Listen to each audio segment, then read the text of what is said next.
τόσα χρόνια μαζί μας. Εντάξει, είναι τελείως διαφορετικές οι καταστάσεις. Του Μαγουλά του λες, τι να του πεις δηλαδή. Από τότε που με βέβαια.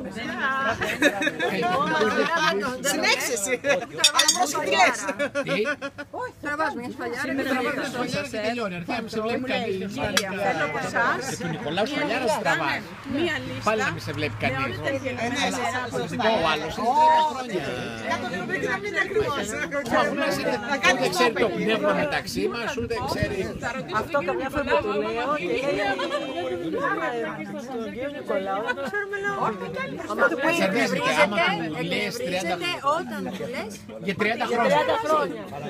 Είμαι λέω 30 χρόνια. Εγώ λέω μας πεις εσύ τώρα που ήρθες τρεις και το φύγεις κιόλας. Πάρεις δρόμο. Βάρε κι εσύ, ας το διάλο. και εκεί γίνεται χαμός, γίνεται τούρκο. Για ποιον λέτε? Εντάξει Μαγουλάκη, Α, όταν το πεις, λέει τι δουλειά.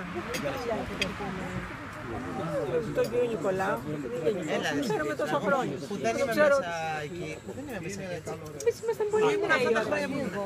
Και όμως αυτό είναι πιστεύω. Και εγώ ένιωθα ότι Ένα καλλιτέχνη και εμείς.